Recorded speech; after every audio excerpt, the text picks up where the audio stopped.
जय हिंद। आज के विषय में समझेंगे बीजेपी जिन्हें पप्पू समझता यानी राहुल गांधी की ओर से इन दिनों एक बड़ा स्टेटमेंट दे दी गई है जो कि वायरल की स्थिति में बदलता नजर आ रहा है। दरअसल यहाँ यह स्पष्ट होता नजर आ रहा है कि आरएसएस और बीजेपी ने कहीं ना कहीं राम मंदिर को लेकर जो समारोह की जाएगी 22 जनवरी को उसे राजनीतिक रूप देने का प्रयास किया है। इस तरह का क्लेम है इनका। आखिर ये क्लेम क्यों किया जा रहा है ये जानने वाली बात होगा। आरोप क्यों लग रहा है, क्या ये एक बड़ा आरोप माना जाएगा? आखिर राहुल गांधी क्या राम मंदिर से खुश नहीं है या फिर आरएसएस का यहाँ मामला क्यों जुड़ता है? इसके अतिरिक्त ये भी जानने वाली बात होगा क्या कांग्रेस के कुछ दिग्गज नेता पहले इनके पूर्वज रह चुके हैं जिन्होंने कुछ ऐसा कांड किया है जो कि कहीं ना कहीं इस चीज को ऐसा बोलने पे राहुल गांधी को मजबूर होना पड़ा। ये भी जानने वाली बात होगा। राम मंदिर से यकीनन कई सारे लोग खुश हैं तो कुछ लोग ऐसे भी हैं जो नाराज है। आखिर क्या है मामला ये जानने वाली बात होगा। क्या वाकई में बीजेपी सरकार अपने 2024 चुनाव के लिए इसे एक मोहरा बना के पेश कर रहा है?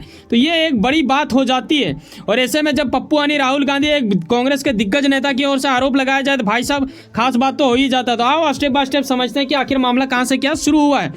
यकीनन पीएम मोदी की अगर मैं बात करूं तो ये ना सिर्फ हमारे देश के दिग्गज नेता माने जाते हैं बल्कि ग्लोबल लीडर के रूप में भी इन्हें देखा जाता है और ये धार्मिक पूजा पाठ करते रहते हैं। ये भी हमें कई बार देखने को मिलता है। वहीं अगर इनका स्टेटमेंट का मैं अगर बात करूं तो मोदी जी खुद कहते हैं, ठीक है, अपने बयानबाजी में ऐसा कुछ कह चुके हैं।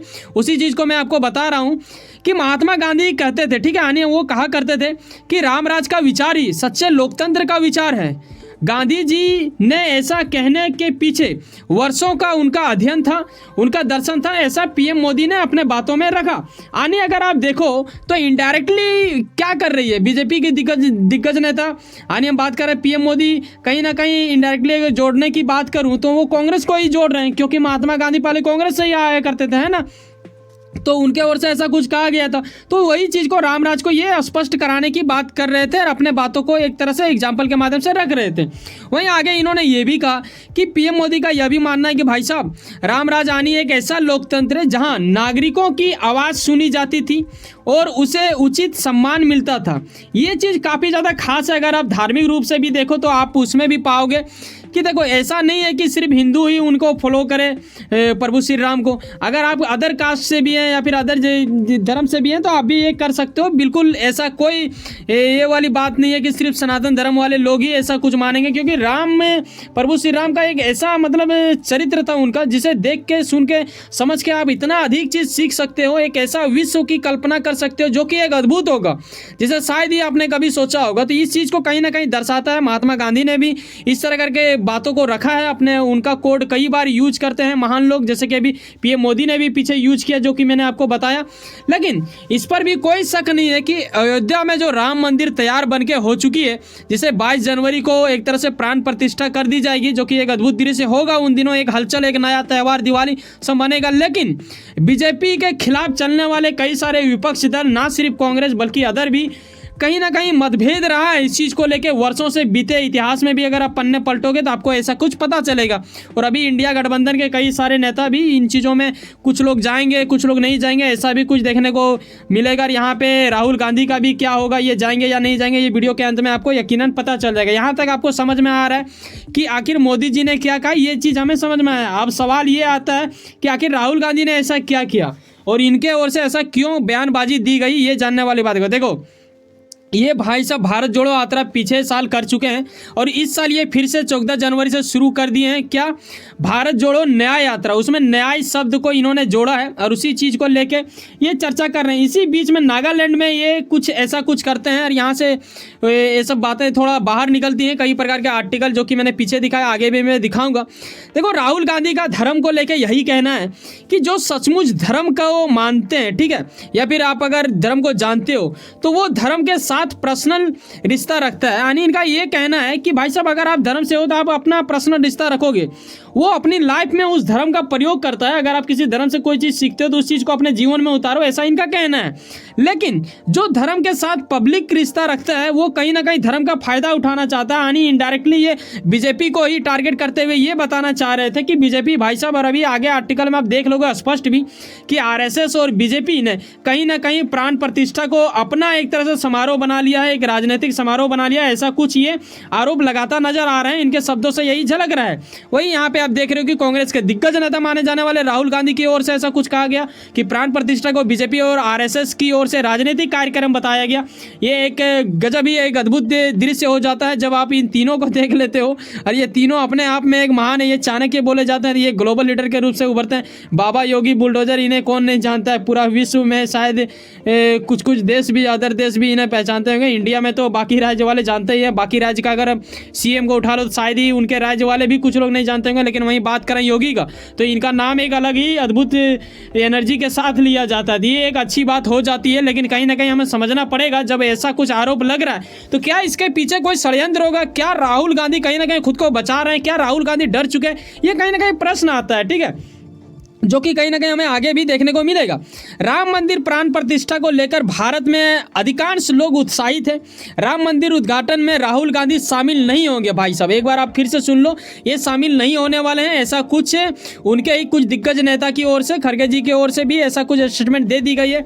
बल्कि क्या होगा कि उसी दिन 22 जनवरी को प्राण प्रतिष्ठा वाले दिन ये असम के एक शिव मंदिर में जाएंगे और वहाँ पर शिव भगवान का ये दर्शन करेंगे। यानी ये करेंगे तो सनातनी पूजा ही, लेकिन कहीं ना कहीं आप बात करो तो राम से ये दूर जाके शिव मंदिर की ओर बढ़ेंगे। तो कहीं ना कहीं आप देखो तो सब जाके एक ही जगह पे मिलता है।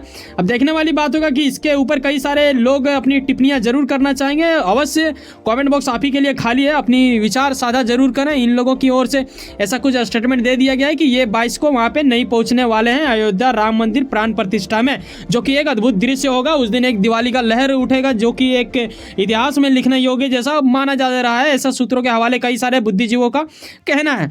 वहीं आप ये भी देखोगे कि राहुल गांधी का अयोध्या से दूर होना कहीं ना कहीं इस चीज को दर्शाता है कि शायद वजह यह भी हो सकती है कि इतिहास में गांधी परिवार बाबरी मस्जिद के साथ खड़ा था। ये एक आरोप सा लग रहा है, लेकिन मैं बताना चाहूँगा कि मैं इस चीज़ का आरोप नहीं कर रहा हूँ।